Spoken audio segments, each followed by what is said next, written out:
नमस्कार दोस्तों, स्वागत है आपका रिक्रूटमेंट जॉब इस चैनल पे। तो दोस्तों, आज मिनिस्ट्री ऑफ एजुकेशन की तरफ से एक यूजीसी नेट एग्ज़ाम की नोटिफिकेशन निकल के आ चुकी है। तो चलो आज इसके बारे में बात करेंगे कि जो एग्ज़ाम होती है इसका आप अगर क्लियर करते हो, इसको क्रैक करते हो, तो आप किसी भी यूनिवर्सिटी में या किसी भी कॉलेज में एज अ प्रोफेसर करके लेक्चरशिप अटेंड कर सकते हो और वहाँ से अच्छा खासा पगार पा सकते हो। तो दोस्तों, इसके लिए क्या क्या ज़रूरी चीज़ें होती है इसके बारे में बात करेंगे। उसके बाद में डेट्स, इंपॉर्टेंट डेट्स के बारे में बात करेंगे कि फॉर्म कब से फिलअप करना है, कब तक करना है। दूसरी चीज़, यहाँ पे कितनी फ़ीस लगने वाली है एग्ज़ाम फ़ी, उसके बारे में बात करेंगे और सारी चीज़ें यहाँ पे कवर करूँगा। तो वीडियो को अंत तक जरूर देखिए। चलो देख लेते हैं वेबसाइट के ऊपर। तो हम लोग चलेंगे पहले एडवर्टाइज़ के ऊपर। तो पहले चलते हैं एडवर्टाइज में। तो आप देख सकते हैं यहाँ पे ये जो वेबसाइट है यूजीसी नेट दिसंबर 2020 की, यहाँ पे आप नीचे जाएंगे तो आप यहाँ पे देख सकते हैं फिल एप्लीकेशन फॉर्म दिसंबर 2020, यहाँ पे आपको मिल जाएगा। तो जैसे आप यहाँ पे क्लिक करोगे तो आप आगे एक विंडो ओपन हो जाएगी और देखिए इस तरह से। और यहाँ पे आपको न्यू रजिस्ट्रेशन करना है, लेकिन इसके पहले हम लोग कुछ ज़रूरी चीज़ों के बारे में बात करेंगे कि इसमें क्या है, कैसा है, फॉर्म कैसे फिलअप करना है वगैरह वगैरह। तो चलो उसके ऊपर पहले बात करते हैं। तो ये देखिए नोटिफिकेशन है यूजीसी नेट की, University Grant Commission National Eligibility Test, ये मई 2021 के लिए निकली है। तो जो अभी आने वाले एग्ज़ाम है उसके लिए है।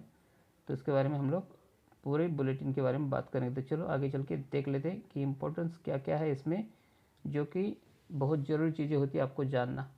पहला है ऑनलाइन रजिस्ट्रेशन एंड सबमिशन की डेट क्या है, मतलब कब से आप फॉर्म भर सकते हो। तो वहाँ पे आप देख सकते हैं 2 फरवरी 2021 से लेके 2 मार्च 2021 तक आप यहाँ से फॉर्म फिलअप कर सकते हो।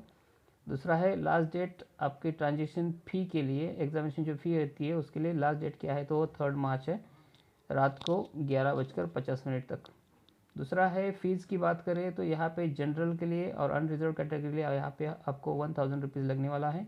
और अगर आप जनरल में ईवीएस, ईडब्ल्यूएस है और ओबीसी नॉन क्रिमिनल वाले है तो आपको यहाँ पे 500 रुपये लगेंगे। और अगर आप एससी एसटी कैटेगरी से हो या पीडब्ल्यूडी से हो तो आपको 250 रुपये सिर्फ यहाँ से लगेगा। दोस्तों, यहाँ पे आप देख सकते हैं करेक्शन की बात करें तो जैसे आप फॉर्म भरोगे तो उसके बाद में करेक्शन के लिए कुछ दिन मिलते हैं। तो यहाँ पे आपको 5 मार्च से लेके 9 मार्च तक आप यहाँ पे करेक्शन कर सकते हो। जो भी आपके यहाँ में मिस्टेक हो गई होंगी वो करेक्शन करनी पड़ती है। दूसरा है डेट ऑफ एग्जामिनेशन की बात करें तो आप यहाँ पे देख सकते हैं 2 तारीख को, 3, 4, 5, 6, 7, 10, 11, 12, 14 और 17 मई को यहाँ पे एग्ज़ाम होने वाली है। तो आपकी कौन सी डेट को है इसके लिए आपको वेबसाइट पे क्लिक करना पड़ेगा, वहाँ पे चेक करना पड़ेगा। आपके जो हॉल टिकट है उसके ऊपर लिख के आएगा कौन सी डेट को आपके एग्ज़ाम है, तो ही आपको पता चलेगा। दूसरा है ड्यूरेशन ऑफ एग्जामिनेशन। तो एग्जामिनेशन का टाइमिंग कितना रहेगा, तो 180 मिनट्स है, टोटल 3 आवर्स, मतलब 3 घंटे की एग्ज़ाम रहेगी। उसमें आपको 2 पेपर्स रहेंगे, पहला पेपर्स जो कॉमन रहता है वो, और सेकंड पेपर अपना सब्जेक्ट वाला। दोस्तों, टाइमिंग की बात करें तो फर्स्ट शिफ्ट में आपको 9 से 12 के लिए एक पेपर रहेगा, दूसरा सेकंड शिफ्ट में 3 से 6 बजे तक रहेगा। दोस्तों, exam centre, date and shift के बारे में आपको पूरी जानकारी एडमिट कार्ड में मिलेगी। तो आपके एडमिट कार्ड पे आपको देखना पड़ेगा कि कौन सी डेट को आपकी एग्ज़ाम है, सेंटर कौन सा है, कहाँ पे आया है और शिफ्ट कौन सी है, फर्स्ट है कि सेकंड शिफ्ट है। ये सारी जानकारी आपको देखना बहुत ही ज़रूरी है। तो चलो आगे चल के बात करते हैं कुछ कॉमन चीज़ों की जो कि आपको जानना बहुत ज़रूरी होगा। तो यहाँ पे आप मेन चीज़ें तो देख चुके हैं। अभी दूसरी बात करते हैं कि मोड ऑफ एग्जामिनेशन कैसा रहेगा। तो यहाँ पे आपकी एग्ज़ाम जो है वो बेस्ड कंप्यूटर रहेगी, मतलब कंप्यूटर के ऊपर ही आपकी एग्ज़ाम होगी। और यहाँ पे आप मतलब जो क्वेश्चन पेपर के बारे में बात करें तो यहाँ पे 2 टाइप के क्वेश्चन पेपर रहेंगे। जो फर्स्ट पेपर रहेगा कॉमन वाला, वहाँ पे आपको 100 मार्क्स का रहेगा और क्वेश्चन सिर्फ 50 रहेंगे और हर एक क्वेश्चन का आपको 2 पॉइंट्स मिलेंगे, मतलब 2 मार्क्स यहाँ पे मिलेंगे। और सेकंड पेपर जो आपका सिलेबस का रहेगा, जो आपका सिलेक्टेड सब्जेक्ट है उसके बारे में रहेगा, वहाँ पे आपको 200 मार्क्स का रहेगा और इसके लिए आपको 100 क्वेश्चंस पूछे जाएंगे, मतलब 100 क्वेश्चंस के इंटू 2 मार्क्स करके 200 मार्क्स यहाँ पे आपको मिल जाएंगे। तो टोटल आपकी एग्ज़ाम होगी 300 मार्क की और वहाँ से आपका सिलेक्शन होगा। यहाँ पे कोई भी निगेटिव मार्क्स नहीं होते। जैसे कि आप एमपीएससी वगैरह करते हो तो आपको मालूम होगा कि वहाँ पे निगेटिव मार्क्स सिस्टम होती है, लेकिन यहाँ पे नेगेटिव मार्क्स सिस्टम नहीं है। आपको यहाँ पे बहुत सारी चीज़ें देखने को मिलेगी, जैसे कि आप यहाँ पे देख सकते हैं जो मैंने आपको बताया वो यहाँ पे लिखा हुआ है, ईच क्वेश्चन कैरीज 2 मार्क्स और for each correction response candidate will get 2 marks. मतलब आप अगर कुछ गलत भी रिस्पॉन्स आता है तो भी करेक्ट किया तो उसको 2 मार्क्स यहाँ पे आपको मिल जाएंगे। अभी एजुकेशन क्वालिफिकेशन की बात करें तो यहाँ पे आपको मास्टर डिग्री ज़रूरी होती है, मतलब आपने पीजी किया होना चाहिए। तो यहाँ पे आपको पीजी में एट लीस्ट 55 मार्क्स, मतलब 55% मार्क्स होने ज़रूरी है अगर आप जनरल कैटेगरी से बिलोंग करते हो या अनरिजर्व या ईडब्ल्यूएस कैटेगरी से हो तो। और अगर आप बैकवर्ड कैटेगरी से हो कोई भी तो आपको 50% मार्क भी यहाँ पे चलते हैं। दोस्तों दूसरी बात यहाँ पे आपको देखने को मिल सकती है कि अगर आपने पहले ही मतलब 1991 के पहले अगर पीएचडी किया है तो आपको यहाँ पे 5% का रिलैक्सेशन मिलता है। मतलब आपको अगर जनरल में हो तो आपको 55 की जगह पे आप 50% मार्क्स होंगे तो भी आप यहाँ पे एग्ज़ाम में बैठ सकते हो। दोस्तों यहाँ पे जो एग्ज़ाम होती है वो 2 सीट के लिए होती है। एक पहला होता है जीआरएफ एंड असिस्टेंट प्रोफेसर और सेकंड होता है ओनली असिस्टेंट प्रोफेसर। तो कैसा है, जीआरएफ के लिए आपको कुछ एज लिमिट होती है, मतलब आप उसके आगे नहीं बैठ सकते, लेकिन असिस्टेंट प्रोफेसर के लिए आप एज लिमिट नहीं होती, किसी भी उम्र में आप बैठ सकते हो। जीआरएफ के लिए आपको यहाँ पे मोर देन 31 ईयर्स नहीं होना चाहिए, मतलब 31 साल के पहले की आपकी उम्र होनी चाहिए और उसमें आपको 5 साल का रिलैक्सेशन मिलता है अगर आप किसी कैटेगरी से बिलोंग करते हो तो। और अगर आप जनरल कैटेगरी में हो तो आपको 31 ईयर्स तक सिर्फ आप जीआरएफ के लिए बैठ सकते हो, उसके बाद में आप नहीं बैठ सकते। और दोस्तों यहाँ पे सीधा सीधा लिखा है कि आप असिस्टेंट प्रोफेसर के लिए अगर अप्लाई करते हो तो यहाँ पे कोई अपर एज लिमिट नहीं है। दूसरा है दोस्तों यहाँ पे जो परसेंटेज वाइज मतलब कैटेगरी वाइज जो सीट होती है वो भी आपको यहाँ पे देखने को मिल सकती है कि आप अगर एससी कैटेगरी से हो तो आपके यहाँ पे 15% सीट्स होती है, मतलब 15%। और अगर एसटी से हो तो 7.5% होती है, ओबीसी से हो तो 27% होती है और जो इकोनॉमिक और वीकर सेक्शन होता है मतलब ईडब्ल्यूएस का उसके लिए 10% यहाँ पे सीट अवेलेबल होती है। बाकी पीडब्ल्यू के लिए 4% है, बाकी जो भी बचती है वो सिर्फ अनरिजर्व कैटेगरी के लिए होती है, मतलब जो भी ओपन कैटेगरी है उसके लिए। तो ये सारी चीज़ें आपको यहाँ पे मालूम होनी बहुत ज़रूरी है। अभी यहाँ पे आप बात करेंगे तो फॉर्म भरने के लिए आपको किन किन चीज़ों की ज़रूरत होती है, तो वो भी चीज़ें बहुत ज़रूरी हुई कि जो जो चीज़ आपको लगती है वो आपके पास होनी चाहिए। एक तो आपका फ़ोटोग्राफ होना चाहिए पासपोर्ट साइज़ का, वो सिर्फ 30 KB के अंडर का होना चाहिए, और आपकी सिग्नेचर स्कैन की हुई वो भी 4 KB के अंदर की होनी चाहिए, तो ही आप यहाँ पे फॉर्म भर पाओगे। तो वो सारी चीज़ें आपको पहले हाथ में लेनी चाहिए, उसके बाद में आपको यहाँ पे फॉर्म फिलअप करना है।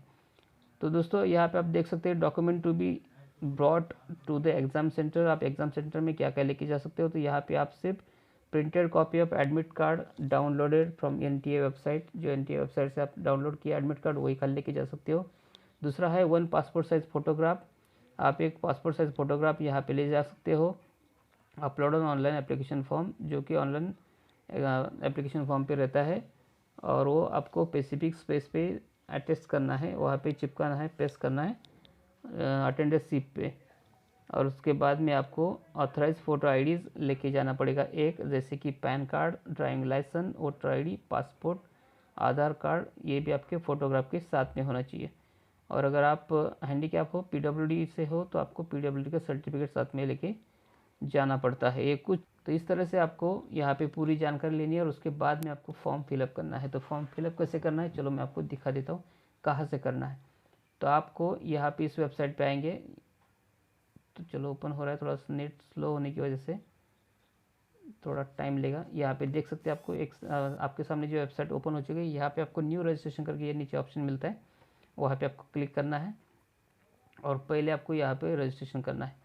तो उसके लिए आप यहाँ पे कुछ चीज़ें देखने को मिलेगी, वो पहले पढ़ लीजिए, क्योंकि आपको रजिस्ट्रेशन करने के लिए किन किन चीज़ों की ज़रूरत पड़ेगी वो पहले ज़रूरी है, उसके बाद में आप यहाँ पे रजिस्ट्रेशन कर लीजिए।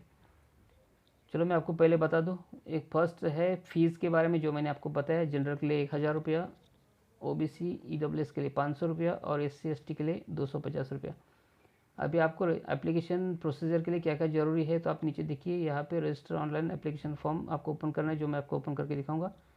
उसके बाद में आपको एप्लीकेशन नंबर मिलेगा, तो candidate should supply all the details while filling on application form, जो जो पूछा जाएगा वो आपको देना है। उसके बाद में application number and created password, ये आपको दोनों को याद रखना है। उसके बाद में कंप्लीट द एप्लीकेशन फॉर्म, आपको एप्लीकेशन फॉर्म फिलअप करना है पूरी तरह से।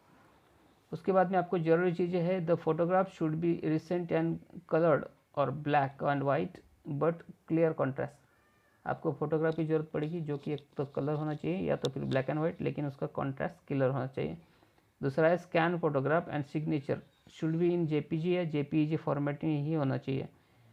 आपको फोटोग्राफ की ज़रूरत पड़ेगी और सिग्नेचर की, जो कि आपको स्कैन करके रखना है और उसका फॉर्मेट सिर्फ जेपीजी और जेपीईजी में ही करना है। और उसकी साइज़, तो आपको जो फोटोग्राफ है उसकी साइज़ 10 KB की और से लेके 200 KB तक ही होना चाहिए, उससे ज़्यादा भी नहीं और 10 KB से छोटी भी नहीं होनी चाहिए। और दूसरी जो है सिग्नेचर, जिसको आप स्कैन करके रख रहे हो, उसकी भी साइज़ 4 KB से लेके 30 KB तक ही होना चाहिए। और ये पहले आपको करके रखना है, उसके बाद में आपको यहाँ पे फॉर्म फिलअप करना है। तो चलो देख लेते हैं किस तरह से करना है। तो यहाँ पे नीचे आपको चेक बॉक्स में चेक करना है और क्लिक हियर टू प्रोसीड करके जाना है। जैसे आप क्लिक हियर टू प्रोसीड करोगे तो यहाँ पे आपको पर्सनल डिटेल्स के बारे में पूछा जाएगा, तो आप यहाँ पे कैंडिडेट का नाम लिखना है। उसके बाद में नीचे फादर्स नेम लिखना है, बाद में मदर्स नेम, उसके बाद में डेट ऑफ बर्थ, तो जो भी आपकी डेट ऑफ बर्थ है वो आपको यहाँ पे फिल करनी पड़ेगी। उसके बाद में जेंडर, आप जेंट्स हो लेडीज़ हो जो भी है यहाँ पे आपको जेंडर सेलेक्ट करना है। उसके बाद में आइडेंटिटी टाइप, जो भी एक आइडेंटिटी आपको यहाँ पे सिलेक्ट करनी पड़ेगी, जैसे कि पैन कार्ड, आधार कार्ड, पासपोर्ट, वोटर ID, इसमें से कुछ भी एक सिलेक्ट कर लीजिए और उसका नंबर आपको यहाँ पे नीचे फिल करना है। और उसके बाद में आपको नीचे आपको यहाँ पे एड्रेस आपका फिल करना है और जो भी एड्रेस है, उसके बाद में कंट्री, उसके बाद में स्टेट या यूटी, उसके बाद में डिस्ट्रिक्ट, उसके बाद में पिन कोड, और जो जो चीज़ें पूछी जाएगी वो यहाँ पे STD कोड आपको डालना है अगर आपके पास लैंडलाइन है तो। दूसरा ईमेल एड्रेस आपको डालना मैंडेटरी है। उसके बाद में आप नीचे मोबाइल नंबर डाल सकते हैं। यहाँ पे कंट्री कोड डालना ज़रूरी है, जैसे आप एड्रेस डालोगे तो अपने आप कंट्री कोड सिलेक्ट हो जाएगा। उसके बाद में आपको मोबाइल नंबर डाल देना है। उसके बाद में आपको यहाँ पे नीचे परमानेंट एड्रेस के लिए यहाँ पे क्लिक करना है। अगर आपका सेम ऊपर का है तो यहाँ पे चेक कर लीजिए तो सेम आ जाएगा, या तो फिर ये हाइड हो जाएगा। उसके बाद में आपको चूज़ पासवर्ड, यहाँ पे कुछ पासवर्ड सिलेक्ट करना है जो भी है, और उसके बाद में उसको कंफर्म करना है। उसके बाद में सिक्योरिटी क्वेश्चन कुछ एक सिलेक्ट करना पड़ेगा।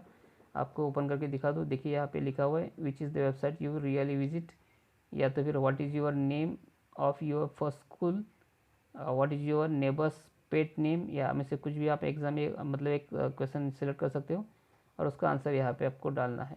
ये सिक्योरिटी क्वेश्चन रहेगा, जब आप पासवर्ड भूल लेंगे तो आपको सिक्योरिटी क्वेश्चन के थ्रू आप यहाँ पे ओपन कर सकते हो। दूसरा है एंटर सिक्योरिटी पिन, यहाँ पे आपको सिक्योरिटी पिन डालनी है, मतलब ये जो कैप्चा आपको दिख रहा है इसको आपको डाल के यहाँ पे सबमिट कर देना है। और जैसे आप यहाँ पे सबमिट करोगे तो आपको सेकंड ऑप्शन आपका ओपन हो जाएगा एप्लीकेशन फॉर्म का। तो दोस्तों आप यहाँ पे देख सकते हो फर्स्ट स्टेप कंप्लीट हो चुकी है रजिस्ट्रेशन की। अभी आपको यहाँ पे रजिस्ट्रेशन फॉर्म के आगे कंप्लीटेड लिखा हुआ दिख रहा है, आप देख सकते हैं यहाँ पे। अभी एप्लीकेशन फॉर्म के बारे में इनकम्प्लीट है तो उसको कंप्लीट करना है। तो चलो इसके ऊपर क्लिक करते हैं। नीचे कुछ मिलेगा ऑप्शन, देखिए यहाँ पे मिल रहा है कंप्लीट एप्लीकेशन फॉर्म। तो यहाँ पे जाएंगे तो हम लोग आप देख सकते हैं जो मैंने मेरी जो डिटेल डाली है वो यहाँ पे शो हो रही है। इसके नीचे आपको आना है, यहाँ पे नेशनलिटी में आपको यहाँ पे इंडिया कैटेगरी में जो भी रहेगी, मैं इसको जनरल करता हूँ। और यहाँ पे आप देख सकते हैं PWD है तो नहीं है, तो नहीं है, यहाँ पे नहीं है। और यहाँ पे कोई डायबिटिक है तो नहीं है। उसके बाद में annual income all parents guidance का मिलके कितना है, तो लेस देन कुछ भी आप सिलेक्ट कर लीजिए यहाँ से। मोर देन 6 लाख नहीं है, 2 लाख से 3 लाख तक ठीक है। Do you belong to minority community से है तो नहीं। और subject name in post graduation कौन सा है, तो मैं यहाँ पे मेरा सिलेक्ट कर रहा हूँ। यहाँ पे मेरा सब्जेक्ट है मराठी, तो यहाँ पे मेरा मराठी मिल जाएगा। तो मैं अपना सब्जेक्ट यहाँ से सिलेक्ट कर लूँ। आप देख सकते हैं यहाँ पे मैंने सिलेक्ट कर लिया है। अभी आप नीचे देख सकते हैं अप्लाई फॉर, तो आप यहाँ पे देख सकते हैं तो असिस्टेंट प्रोफेसर ही आएगा क्योंकि एज के हिसाब से आता है। तो मेरा एज 12 होने की वजह से मैं अभी JRP नहीं बैठ सकता। अभी आगे देख सकते हैं यहाँ पे आप सब्जेक्ट ऑप्टेन फॉर नेट के लिए कौन सा सब्जेक्ट है, तो यहाँ पे भी मेरा मराठी ही रहेगा। तो मैं आगे जाके उसको सिलेक्ट करूँ, मराठी कहाँ पर है, तो मैथिली है। चलो मैं आगे देखूँ, मेरा 38 नंबर का सब्जेक्ट है। तो यहाँ से देखिए सिलेक्ट हो चुका मेरा सब्जेक्ट। उसके बाद में सेकंड चॉइस एग्ज़ाम सिटी, अभी एग्ज़ाम सिटी मेरे को सिलेक्ट करनी है। तो यहाँ से मैं करूँगा, पहली तो मुंबई सिलेक्ट करनी पड़ेगी। तो चलो मैं यहाँ पे देखता हूँ, आसाम नहीं, यहाँ पे स्टेट सिलेक्ट करना है। तो मैं यहाँ पे महाराष्ट्र, ओके। उसके बाद में यहाँ पे सिटी सिलेक्ट करूँ, तो मैं यहाँ पे कर लूँगा मुंबई।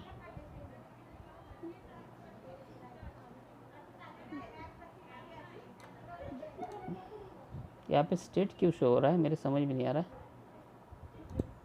यहाँ पे हाँ, यहाँ पे आ रहा है। तो चलो कोई भी एक सिलेक्ट करता हूँ, मुंबई, नवी मुंबई। दूसरा भी नवी मुंबई के बाजू में ही यहाँ पे मैं कोई भी एक सिलेक्ट करूँ, चलो पुणे। उसके बाद में थर्ड सिटी मैं इसको भी महाराष्ट्र में से ही ले लूँ।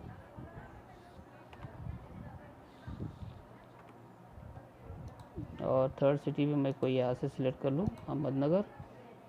और चौथा भी मैं यहाँ से महाराष्ट्र में से ही सिलेक्ट करूँगा, और कोई भी सिटी रहेगा जैसे कि जलगांव, ओके। अभी यहाँ पे पास स्टेटस, यहाँ पे पास्ड पोस्ट ग्रेजुएशन के बारे में पूछ रहे हैं। ईयर पासिंग का यहाँ पे आप बता सकते, तो कोई भी आप डाल दो जो हिसाब से। कोर्स स्ट्रीम यहाँ पे आपका मास्टर ऑफ आर्ट्स है मेरा, तो मास्टर ऑफ आर्ट्स है मैं। देन क्वालिफिकेशन एग्जामिनेशन के लिए आपको यहाँ पे इंडिया। क्वालिफाइड एग्जामिनेशन स्टेट कौन सा था, तो मेरा महाराष्ट्र था। और सब्जेक्ट बोर्ड कौन सा था, तो मेरा था शिवाजी यूनिवर्सिटी। तो यहाँ पे मुझे मिलेगा, देखिए ये मिल गया। और रिज़ल्ट मोड क्या था, तो वहाँ पे था परसेंटेज, यहाँ पे हो चुका। अभी टोटल मार्क्स मेरे थे। और आप यहाँ पे ऑलरेडी डॉक्टरल स्टूडेंट हो, नहीं स्पेशलाइजेशन ये नहीं, पीएचडी की है तो नहीं। Whether you process approach experience PG degree, no. MPL pass, no. PhD pass, no. और एक सर्विसमैन हो तो नो। और यहाँ पे अपना कैप्चा डाल दीजिए 990EQ1, और आप प्रोसेस आगे कर सकते हो, सबमिट। अभी आप यहाँ पे देख सकते हो, यहाँ पे फाइनल प्रोसेस के लिए फिर यहाँ से पूछा जाएगा कि आपने जो डाला है वो सब सही है क्या। तो मैं यहाँ से सबको एक बार टिक कर दूँगा। और जैसे कि पहली बार भी पूछा था कि एक प्रोसेस कंप्लीट होने के बाद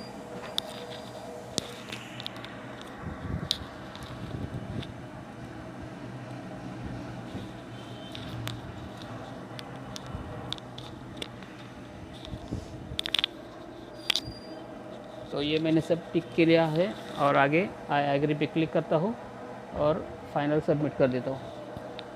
तो यस, तो आप देख सकते हैं मेरी सेकंड स्टेप भी पूरी हो चुकी है। अब यहाँ पे देखेंगे तो कंप्लीटेड करके लिख के आ रहा है, इसका मतलब मेरा 2 स्टेप कंप्लीट हो चुका है।